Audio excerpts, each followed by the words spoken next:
Hi అండి. Welcome to our channel Suma cooking. ఈరోజైతే ఎంతో టేస్టీగా ఉండే ఇడ్లీ అయితే ప్రిపేర్ చేశానండి. అది ఇడ్లీ మనం రెగ్యులర్‌గా వేసుకునే ఇడ్లీ కాకుండా సేమియాను అటుకులతోనైతే ఇడ్లీ ప్రిపేర్ చేశానండి. చాలా చాలా సాఫ్ట్‌గా చాలా యమ్మీగా వస్తాయండి. చూసారు కదా! ఎంత సాఫ్ట్‌గా వచ్చిందో. ఇక్కడైతే నేను ఈ ఇడ్లీలో జీడిపప్పు కూడా వేసుకున్నానండి. చాలా టేస్టీగా ఉంటుంది. ఇక్కడ నేను ఈ ఇడ్లీతోని పల్లీల పచ్చడి అలాగే పండుమిరపకాయ పచ్చడితోనైతే సర్వ్ చేసుకున్నానండి. మీకు నచ్చిన చట్నీతో సర్వ్ చేసుకొని ఈ సేమియా ఇడ్లీ కనుక ఒకసారి ట్రై చేయండి. చాలా టేస్టీగా ఉంటుంది. చాలా సింపుల్‌గా ప్రిపేర్ చేసుకోవచ్చు.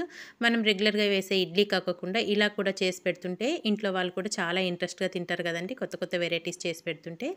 ఇది ఎలా చేసుకోవాలో దీని ప్రాసెస్ ఏంటో ఇప్పుడైతే చూసేద్దాము. ఇక్కడైతే నేను ఒక పెద్ద క్యారెట్ తీసుకొని సన్నగా తురుముకోవాలండి. సన్నగా కట్ చేసుకున్న అల్లం ముక్కలు, ఒక చిన్న కప్పు దొడ్డటుకులు, కొద్దిగా కరివేపాకు కట్ చేసుకొని పెట్టుకోవాలి. ఒక 2 పచ్చిమిర్చి, ఒక కప్పు సేమియా వరకు తీసుకోవాలి. పచ్చిమిర్చిని కూడా సన్నగా కట్ చేసుకొని పెట్టుకోవాలండి చిన్న చిన్న ముక్కలుగా. అలాగే కొద్దిగా జీడిపప్పు. ఇప్పుడు ఎలా చేసుకోవాలో చూద్దాము. స్టవ్ పైన ఫస్ట్ ప్యాన్ పెట్టేసుకొని మనం తీసుకున్న కప్పు అటుకుల్ని దోరగా వేయించుకోవాలి. ఒక 2 నిమిషాల పాటు కలుపుతూనే ఉంటూ ఫ్రై చేసుకోవాలండి. ఒక 2 నిమిషాలు వేయించుకుంటే సరిపోతుంది.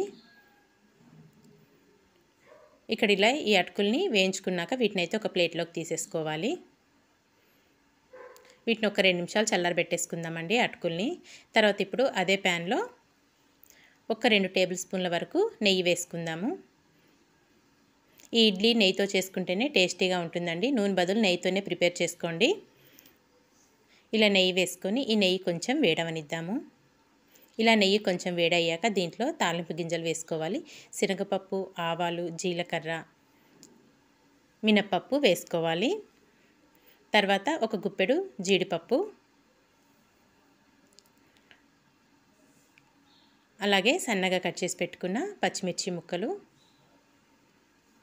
సన్నగా తరిగిన అల్లం ముక్కలు, కొద్దిగా కరివేపాకు ఇలా వేసుకొని ఈ తాలింపు అంతా ఫ్రై చేసుకోవాలి. జీడిపప్పు కొంచెం వేగేదాకా ఫ్రై చేసుకోవాలండి.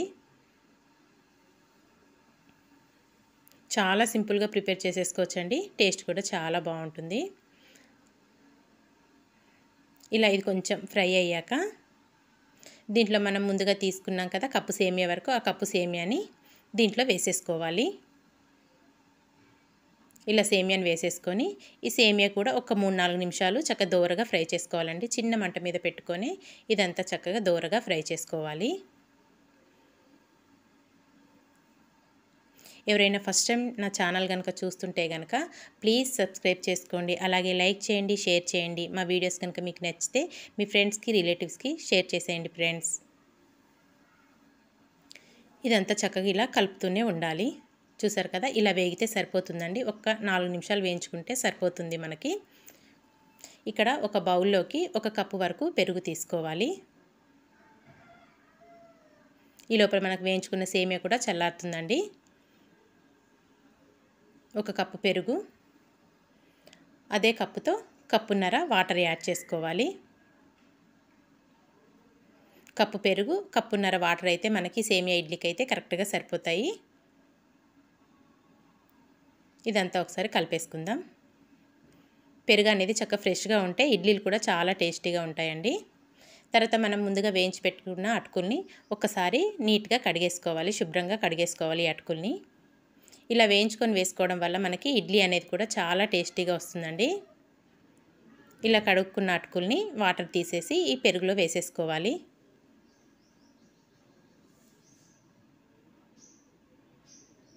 ఇలా వేసుకున్నాక ఇదంతా ఒకసారి కలిపేసుకుందాం.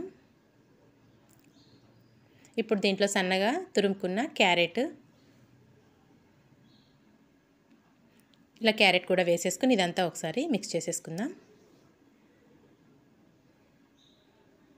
తర్వాత దీంట్లో మనం వేయించి పెట్టుకున్న సేమియా కూడా ఇక్కడ చల్లారిపోయిందండి. ఇది కూడా ఈ పెరుగులో వేసేసుకోవాలి సేమియా అంతా. ఇలా వేసేసుకున్నాక దీంట్లో రుచికి సరిపడినంత సాల్ట్ వేసుకోవాలి. ఇలా సాల్ట్ వేసుకున్నాక ఇదంతా ఒకసారి బాగా మిక్స్ చేసేసుకోవాలండి. ఈ సేమియా అంతా పెరుగులో నానేదాకా బాగా కలిపేసుకోవాలి.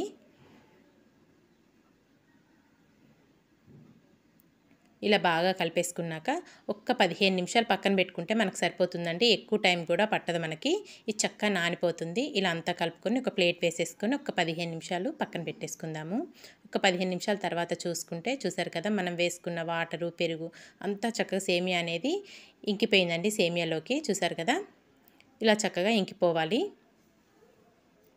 ఇదంతా ఒకసారి బాగా కలుపుకొని ఇప్పుడు మనం ఇడ్లీ స్టాండ్ తీసుకొని ఇడ్లీ ప్లేట్లకైతే ఇక్కడ నేను నెయ్యి రాసేసుకున్నానండి. నేనైతే ఇందులో అసలు ఆయిల్ ఎక్కడా వాడలేదు, నెయ్యే వాడానండి. నెయ్యితో చేసుకుంటేనే టేస్టీగా ఉంటాయి అన్నాను కదా. ఇలా నెయ్యి రాసుకున్నాక మనం కలిపి పెట్టుకున్న ఈ సేమియా బ్యాటర్ని ఒక్కొక్క గరిటె తీసుకొని ఇడ్లీలాగా వేసేసుకోవాలండి.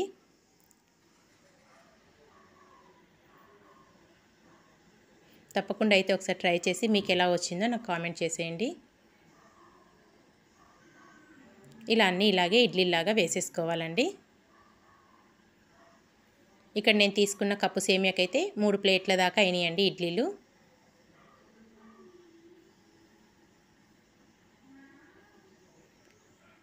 ఇలా అన్ని ఇడ్లీలు వేసేసుకొని స్టవ్ పైన అయితే ఒక బౌల్ పెట్టుకొని దాంట్లో ఒక 2 గ్లాసుల వరకు వాటర్ పోసుకొని అవి కొంచెం వేడయ్యాక మనం ప్రిపేర్ చేసుకున్న ఇడ్లీ స్టాండ్ని దాంట్లో పెట్టేసుకోవాలండి. ఇలా పెట్టేసుకొని మూత పెట్టుకొని ఒక 10 నుంచి 12 నిమిషాల వరకు కుక్ చేసుకుంటే ఎంతో టేస్టీగా ఉండే సేమియా ఇడ్లీ అయితే రెడీ అయిపోతుంది. చూసారు కదా, ఒక్క 12 నిమిషాల తర్వాత చూసుకుంటే ఇక్కడ మనకి ఇడ్లీ అనేది చక్కగా రెడీ అయిపోయింది. ఈ ఇడ్లీ స్టాండ్ అయితే బయట పెట్టేసుకుందామండి.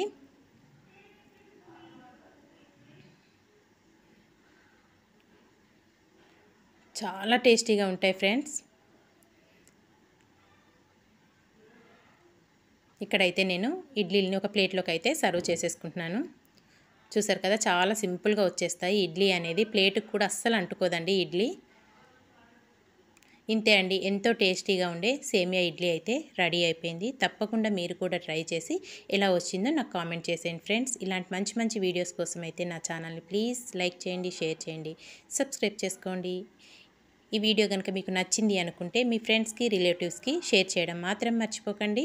నేనైతే ఇక్కడ ఈ ఇడ్లీలతోని పల్లీల పచ్చడి అలాగే పండుమిరపకాయ పచ్చడితోనైతే సర్వ్ చేసుకుంటున్నానండి. మీకు నచ్చిన చట్నీతో సర్వ్ చేసుకుంటే టేస్టీ సేమియా ఇడ్లీ అయితే రెడీ అండి. ఇంకా రెండో రకంగా అయితే గోధుమ రవ్వ ఇడ్లీ ఎలా ప్రిపేర్ చేసుకోవాలో చూద్దామండి.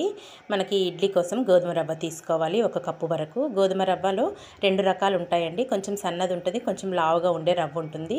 మనం ఇక్కడ తీసుకునేది కొంచెం లావుగా ఉండే గోధుమ రవ్వను తీసుకోవాలండి. మనం దేవుడికి నైవేద్యంగా చేస్తుంటాం కదా రవ్వ కేసరి, అలాంటి రవ్వ అయితే తీసుకోవాలండి. తర్వాత స్టవ్ పైన ప్యాన్ పెట్టేసుకొని కొద్దిగా ఆయిల్ వేసుకొని ఆయిల్ కొంచెం వేడయ్యాక దాంట్లో తాలింపు గింజలు, శనగపప్పు, ఆవాలు, జీలకర్ర, మినపప్పు వేసుకోవాలి. అలాగే సన్నగా కట్ చేసుకున్న కరివేపాకు కూడా వేసేసుకొని చక్కగా ఇదంతా దోరగా ఫ్రై చేసుకోవాలండి. మనము రెగ్యులర్గా తింటూనే ఉంటాం కదండి మినపప్పు అలాగే రవ్వ వేసుకొని ఇడ్లీలు అయితే ఒకసారి ఇలా నేను ముందు చూపించిన సేమియా ఇడ్లీ అన్న ట్రై చేయండి. మధ్య మధ్యలో ఇలా గోధుమ రవ్వ ఇడ్లీ అన్న ట్రై చేయండి. చాలా టేస్టీగా ఉంటుంది, డిఫరెంట్గా కూడా ఉంటుంది. పిల్లలకి, పెద్దవాళ్ళకి మనం వెరైటీగా చేసినట్టు కూడా ఉంటుంది కదండి. తాలింపు గింజలన్నీ బాగా ఫ్రై అయిపోయాక ఇప్పుడు మనం తీసుకున్న గోధుమ రవ్వని తాలింపులో వేసేసుకొని చిన్న మంట మీద ఒక 2 నుంచి 3 నిమిషాల పాటు చక్కగా దోరగా ఫ్రై చేసుకోవాలి. మాడిపోకుండా చక్కగా కలుపుకుంటూనే ఉంటూ ఫ్రై చేసుకోవాలండి. చూసారు కదా, ఇలా బాగా ఫ్రై అయిపోయాక ఇప్పుడు స్టవ్ ఆఫ్ చేసేసుకొని దీన్ని ఒక బౌల్లోకి అయితే తీసేసుకుందామండి. ఈ రవ్వను కూడా ఒక బౌల్లోకి తీసుకొని కొంచెం చల్లారబెట్టేసుకుందాము. ఒక 2 నుంచి 3 నిమిషాల వరకు చల్లారితే సరిపోతుంది. ఇక్కడ నేను తీసుకున్న రవ్వ అయితే చక్కగా చల్లారిపోయిందండి. ఇప్పుడు దీంట్లో 1 కప్పు వరకు చిక్కటి పెరుగు వేసుకోవాలి. పెరుగు అనేది పులుపు లేకుండా చక్కగా తీయగా ఉండేలా చూసుకోండి. ఫ్రెష్గా ఉంటే మనకి ఇడ్లీలు అనేటివి చాలా కమ్మగా చాలా బాగుస్తాయండి. తర్వాత అదే కప్పుతో వాటర్ కూడా యాడ్ చేసుకోవాలి. మనం ఏ కప్పుతోనైతే రవ్వ తీసుకున్నామో అదే కప్పుతో కప్పు పెరుగు అలాగే 1 కప్పు వరకు వాటర్ యాడ్ చేసుకొని ముందు ఇదంతా ఒక్కసారి కలిపేసుకోవాలి. రవ్వకి చక్కగా పెరుగు ఇవంతా పట్టే విధంగా బాగా మిక్స్ చేసేసుకోవాలండి.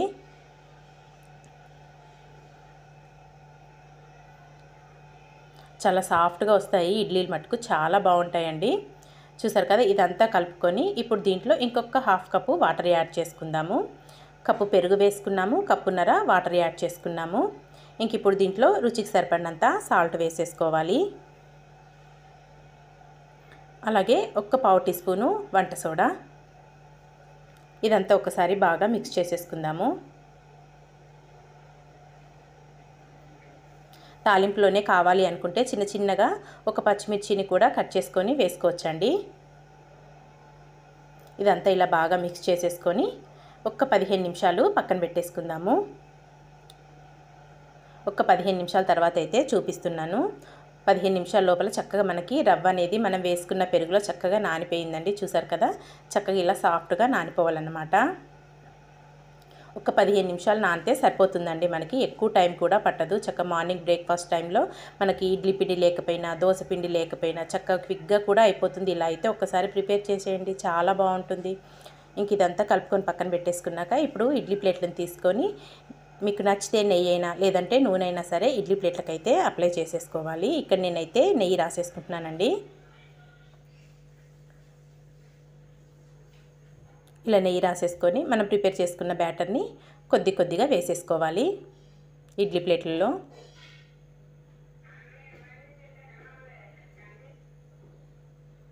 చూసారు కదా, ఇలాగే వేసేసుకోవాలి. నేనైతే ఇక్కడ ఒక 3 ప్లేట్ల వరకు ఇడ్లీలు అనేటివి వేస్తున్నానండి, గోధుమ రవ్వ ఇడ్లీలు.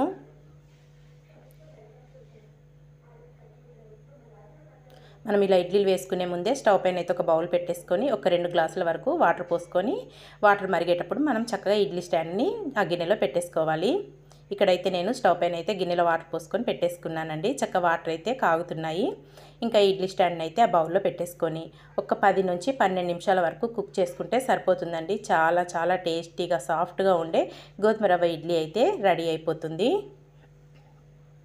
మూత పెట్టుకొని అయితే కుక్ చేసేసుకుందాము. ఇక్కడ నేను ఒక 12 నిమిషాల తర్వాత అయితే స్టవ్ ఆఫ్ చేసేసుకున్నానండి. చక్కగా చూసారు కదా, ఇడ్లీ అయితే రెడీ అయిపోయింది. వెంటనే మనం సర్వ్ చేసుకోకుండా ఒక 2 నిమిషాలు పక్కన పెట్టేసుకుందామండి. మూత పెట్టేసుకొని ఒక 2 నిమిషాల తర్వాత అయితే స్టాండ్ అయితే బయటకు తీసుకొని సర్వ్ చేసేసుకుందాము. చూసారు కదా, ఎంత సాఫ్ట్గా వచ్చినాయి. ఇడ్లీలు కూడా చక్కగా కుక్ అయిపోతాయండి. చక్కగా లోపల దాకా కుక్ అవుతుంది మనకి ఇడ్లీ గోధుమ రవ్వ అనేది. ఇక్కడైతే నేను ఒక ప్లేట్లోకి అయితే సర్వ్ చేసేసుకుంటున్నాను.